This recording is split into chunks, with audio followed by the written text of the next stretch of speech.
I am from Washington, D.C. I am from Metro City. I grew up around politics. Both my parents were teachers. Mother from elementary, father from the University of Phoenix, business administration. And they grew me up to be an achiever, a fighter. I would sit at the top of the stairs at night when I was supposed to be in bed and to overhear them talk about how stupid the world is and how unlucky children were and how DC is a joke, with the White House being right down the street from Murder City. But anyway, there is no irony there. When other kids were snuck out to fornicate, get high, I'd be hanging out with people making signs for protests during election. I didn't get that from either one of my parents. What I got from them were how to, how not to, when to talk, when to shut up, and a pure butt whooping if I came home with a B. A grade was the difference between success, teenage pregnancy, prison, prostitution. But that is no exaggeration. That is Washington, D.C. I would question about everything all the time ever since I could walk. I just wanted them to solve the equation of why. So I would ask them a question why and make them give me an answer till they got to the existence, past the existence of God. And yelling and frustrated, they never ever stopped trying to answer the question why. And that's how I fell asleep, asking them why, about everything. I am an only child and all that goes with that. And to them, in their world, the world they didn't believe in, I was their first and last hope. Father called me precious. Mother called me girl.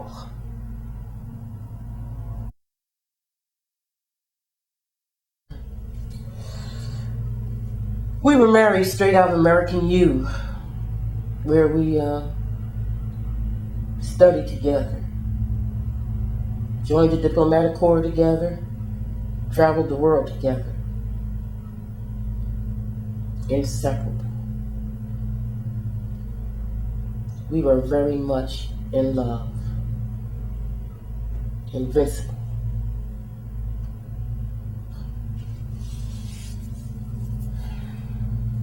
Then Rwanda got him. Through the thick of it. I still haven't found his body.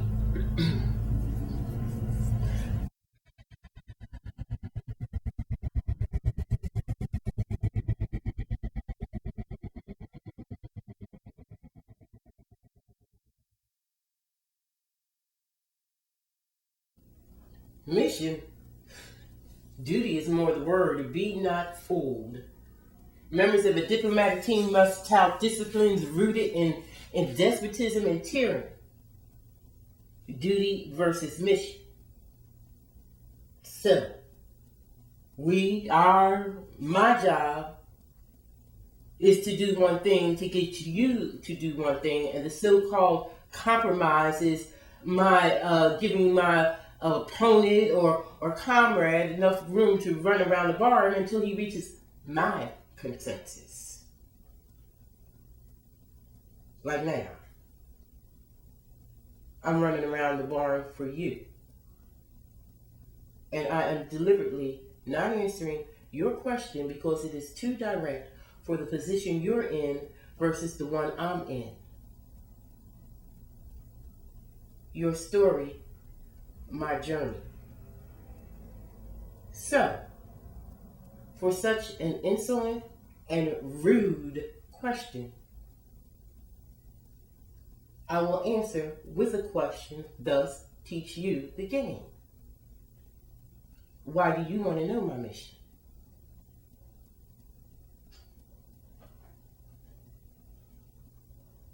Don't answer, I know why. I have the advantage of knowing your premise, the story you plan to tell, the journey you intend to take me. But you don't have your story's end. Strategically, all I have to do is take the question from you so I can be in charge of this negotiation. If you stay in charge, it will become an interrogation, legation. I have more of a position than a mission, a task than a goal, more of a game than a plan.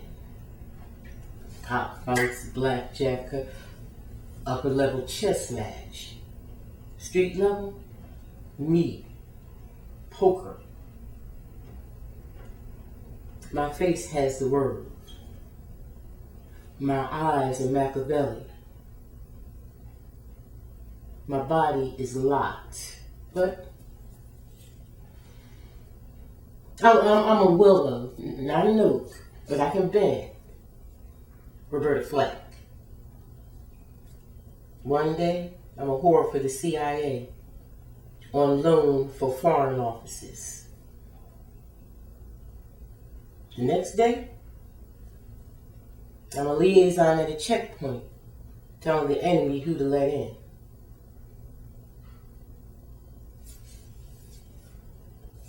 Tomorrow, I have to get Alitash to give us some more yard time. I have to be at the gate to negotiate the return of someone who's been with Tasha Vanna for more than an hour.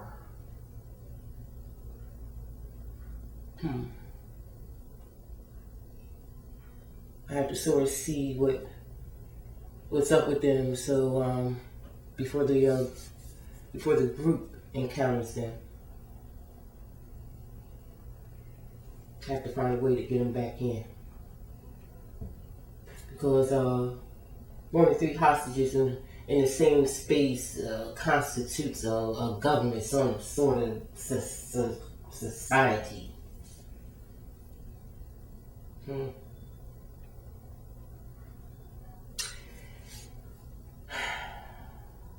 I make change happen. I keep normal safe. And change, well, actually, normal is change, just, shit constantly shifting and never going nowhere. All that being said, I will go where you send me. I'll do the bidding for your premise. So now that I have put questions in your mind and renegotiated my position, you better not take the journey you intend to take me for granted. After all, I am the gatekeeper. I could just lie down and die. Then, where would your precious hostages be? I was a diplomatic courier working with peacekeeping forces in the United Nations Office for West Africa.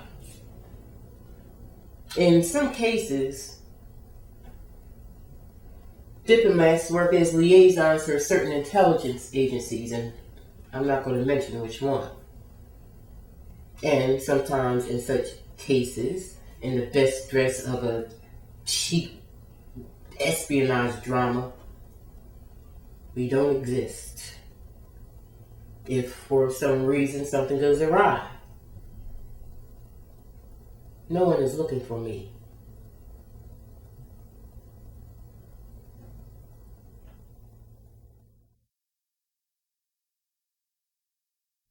Back in Abidjan, I had my package.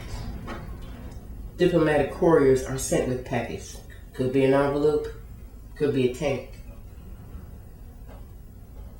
I was holed up in a rental flat under assumed name. I was actually based in France. I was to deliver the packet in the morning. It was a manila envelope, sealed, classified.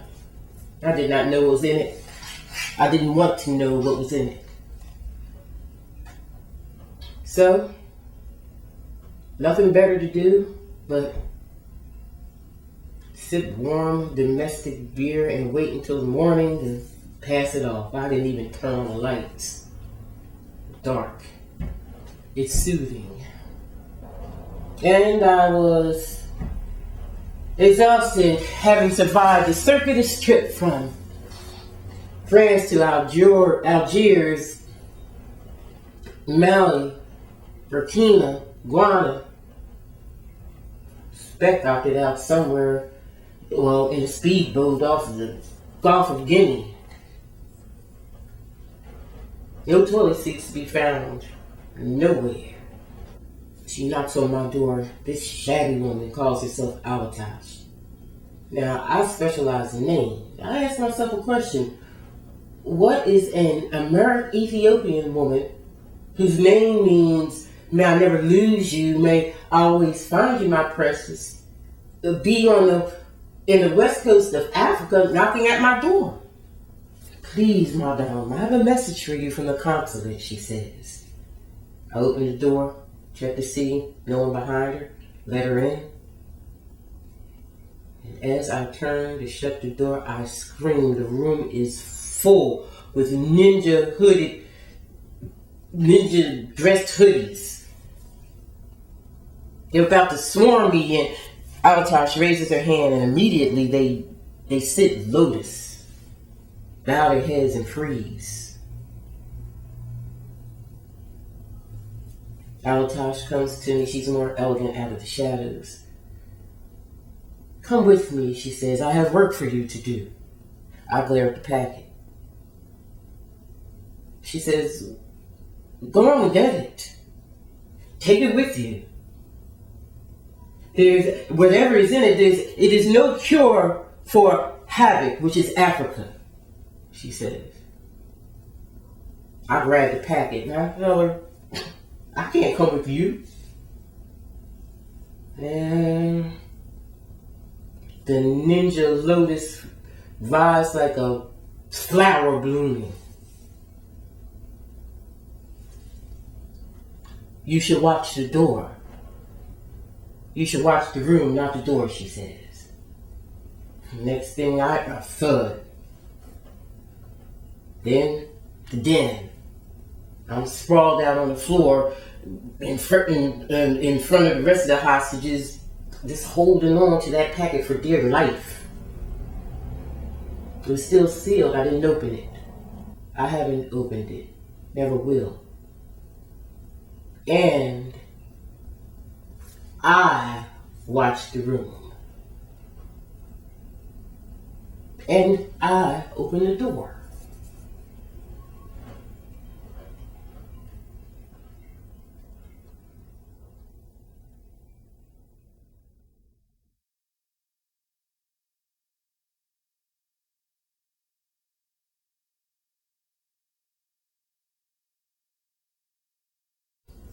Streetlands.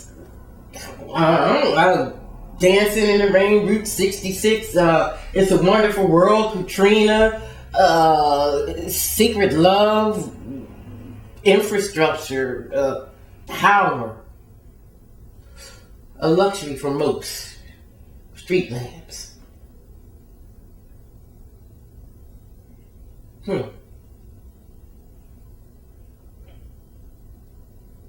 There are still one or two spaces on this earth that still do not reflect the residual artificial light that humans blind the sky with. Oh, yes, I have seen the dark. I have been to places that is still dark. The darker the night, the more you hear. And the stars, man, the stars, they come down to you literally. God is there. The devil dances under the street lights in these places. Who wants to see in the dark? Go to bed.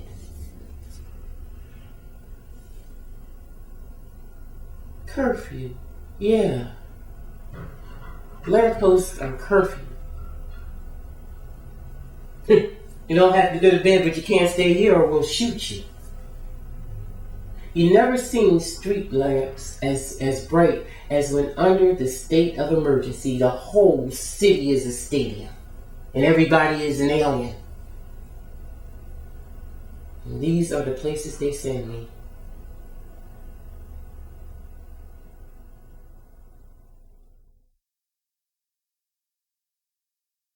What is my worldview?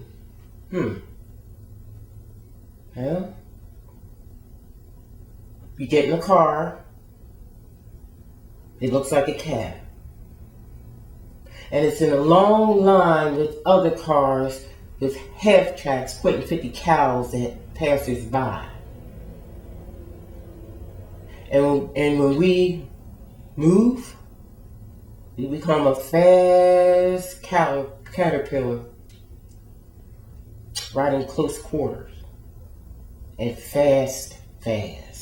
Don't stop for nothing fast. I live in motorcades. Motorcades are quiet and fast, with bulletproof windows.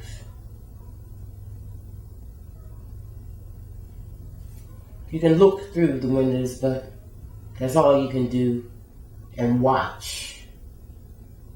Watch the people you pass by as they pass you. Children, they smile, throw rocks, wave, wish they were you, wish they could ride to, wish they can kill you on behalf of their dead brother and father. Wish they could sell DVDs or clean water, wish you would save them from the soldiers. Wish they could be world leaders so they could watch you beg instead of them. Miles and miles and miles and miles these motorcades run. 150 from beginning to finish. They have to run fast. Motorcades have to run fast because there's somebody along the way who wants you dead. And I am riding to save someone, and somebody wants you dead. I have to ride in the car of the one who wants the one dead, who wants me dead, because I had to save the one who is already dead, or maybe change their mind and wants me dead. And what was the question?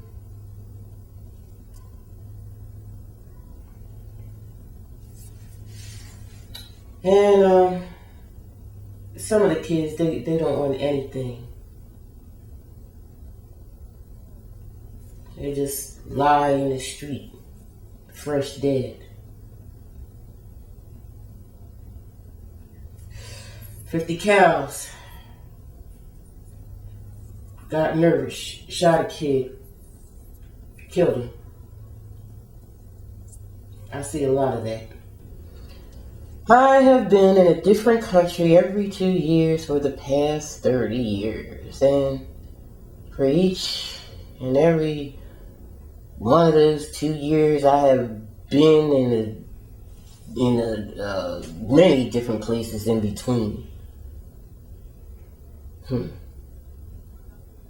Me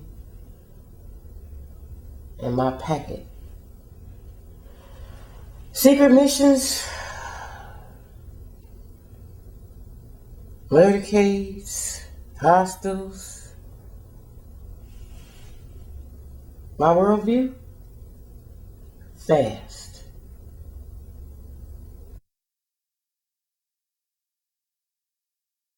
The den. On one hand, I want to go unadulterated crazy and do everything I can to create a chaos I can't put out. I want to be on the protester side, get shot with rubber bullets, run like a meerkat. And on the other hand,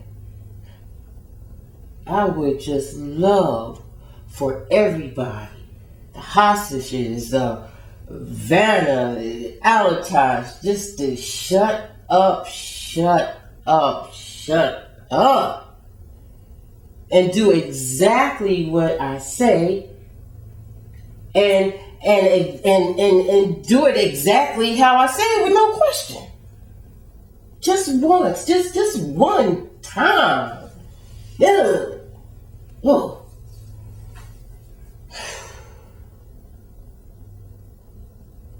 I want to find my husband's remains.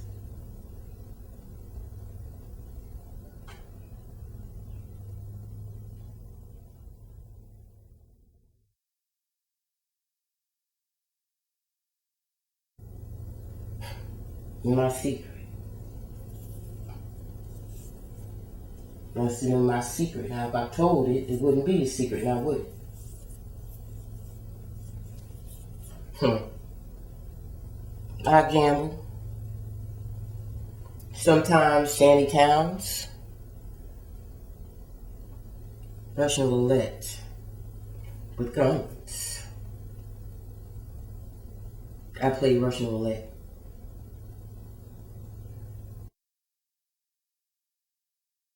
There is a God. Has to be. For every decision you make, you're either blessed or cursed. And God does that to you.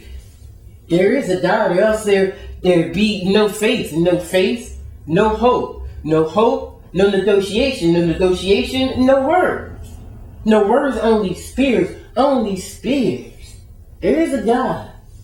And you will find Jesus in the foxhole. Even the dead don't want to die. There is a God, Nathan, you better recognize.